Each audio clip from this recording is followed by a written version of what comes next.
banyak sekali sukses itu sungguhnya banyak hal yang seolah dia kebetulan. Ya, tetapi juga ada yang tidak kebetulan. Yang kebetulan faktor luar, yang tidak kebetulan pikiranmu sendiri. Coba, ya, saya tanya kepada Anda, apa saja dalam hidupmu yang membuat kamu berhasil dan semua tidak kamu rencanakan, tiba-tiba dia datang sendiri kepadamu, ada nggak?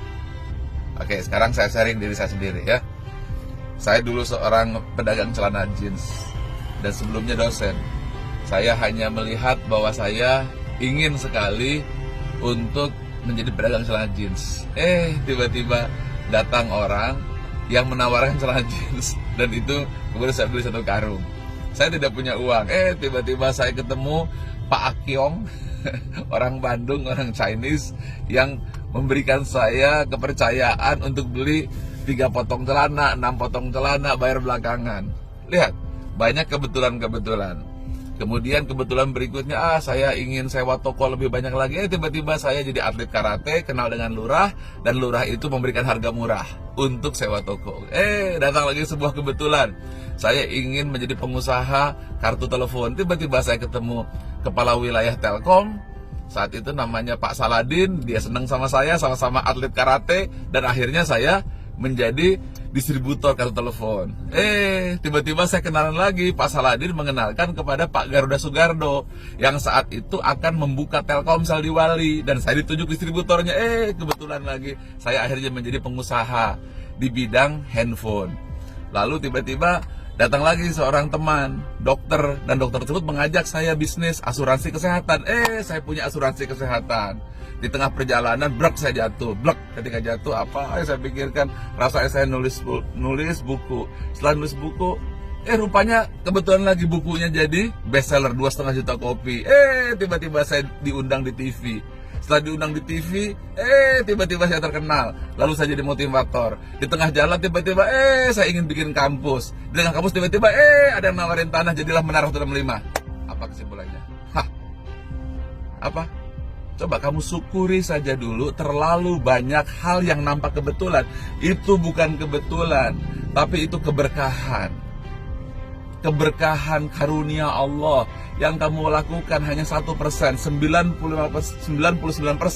datang dari Allah sendiri yang kamu namakan kebetulan. Paham? Nah, 1% di kepala kamu adalah bukan kebetulan. Apakah itu? Kamu harus mampu memainkan pikiranmu. Sukses hanyalah the game of mind, permainan pikiran. Saya dulu tidak mengerti apa yang dimaksudkan oleh Allah bahwa alam semesta telah ditundukkan untukmu. Rupanya teknik mendudukannya adalah mempergunakan pikiran positif, pikiran yang ikhlas, pikiran yang jelas akan tujuannya, maka dunia datang kepada kita. So, banyak-banyak bersyukur bahwa ternyata hidupmu penuh dengan tuntunan. Hidupmu ternyata penuh dengan bimbingan dan penuh dengan pertolongan. Hanya permasalahannya kenapa hidupmu banyak sial dan tidak banyak pertolongan dan banyak kekurangan? Karena pikiranmu yang penuh kekurangan. Karena pikiranmu yang tidak kamu program. Kita memprogram pikiran dengan kesalahan, kekalahan, pesimisme. Kita hanya terlalu yakin bahwa pikiran kita lah yang menentukan.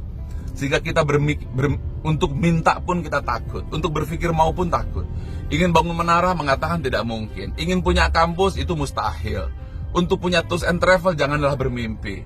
Ingin punya rumah besar, itu tidak berhasil. Ingin punya mobil yang bagus, itu kan nggak mungkin berhasil.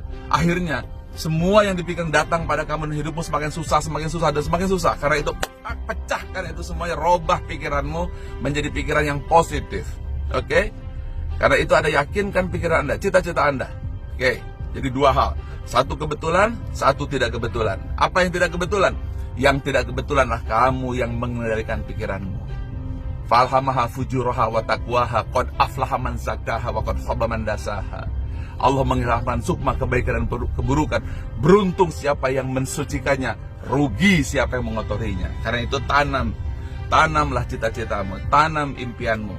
3 kuncinya. Kamu minta, kamu yakin, dan kamu terima. Ulangi lagi. Kamu minta, kamu yakin, dan kamu terima. 3 hal itu datang padamu. Percaya saya bukan omdo. Kamu sudah lihat kan Menara Hotel 5 jadi. Kamu sudah lihat kan kampus SQ Business School. Kamu juga sudah lihat kan SQ. Mungkin terlalu kecil lah bagi kamu yang lebih kaya dari saya.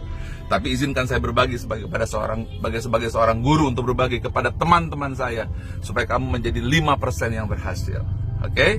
Sekarang tolong tuliskan apa keinginanmu. Oke? Jangan pakai pikiranmu, hanya apa keinginanmu. Sudah? Tuliskan. Jangan lupa supaya lengkap, supaya sempurna permintaannya, jangan kurang-kurang. Sebab ada yang minta kaya tapi rumahnya berantakan. Ada yang rumahnya sejahtera tapi ekonominya susah. Karena itu minta 7 hal. Pertama, minta supaya kamu punya kepastian pendapatan yang besar tetapi aman. 2, minta kamu senantiasa punya tantangan yang bisa kamu hadapi.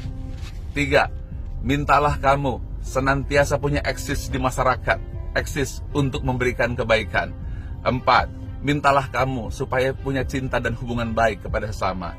5, mintalah kamu agar mampu senantiasa memberikan perkembangan dari hari ke hari. Hari ini lebih baik dari hari kemarin. 6, mintalah kamu untuk senantiasa memberi kontribusi. 7, mintalah kamu dekat kepada Allah sebagai Tuhanmu. 7 hal itu kamu minta, maka sempurna lingkaran kehidupanmu, seimbang, balance of life. Itu saja dari saya. Oke, ini pertemuan yang penting. Jangan sampai adikmu tidak tahu ini. Jangan sampai kakakmu tidak tahu ini. Jangan sampai sahabatmu tidak tahu ini. Jangan sampai orang tuamu tidak tahu, anak-anakmu tidak tahu, guru-gurumu harus tahu. Tolong Anda tag teman-teman Anda, pastikan itu. Saya sampaikan dengan lillahi ta'ala, supaya lahir bangsa yang besar, lahir bangsa yang jaya, dan keluargamu sejahtera, memberikan manfaat untuk sesama. Cukup bagi saya melihat kamu sukses dan berhasil. Itu adalah bekal untuk saya nanti apabila saya kembali kepada Allah. Terima kasih, salam sayang saya untukmu, salam cinta saya untukmu. Saya ingin kamu sukses. Saya tidak tahu apakah saya akan melihat kamu sukses, tapi saya yakin percaya kalau kamu lakukan, kamu akan sukses. Apabila nanti kamu sukses, saya hanya minta bayaran. Doakan saya Al-Fatihah suatu saat. Demikian, terima kasih. Maafkan saya lahir batin. Assalamualaikum warahmatullahi wabarakatuh.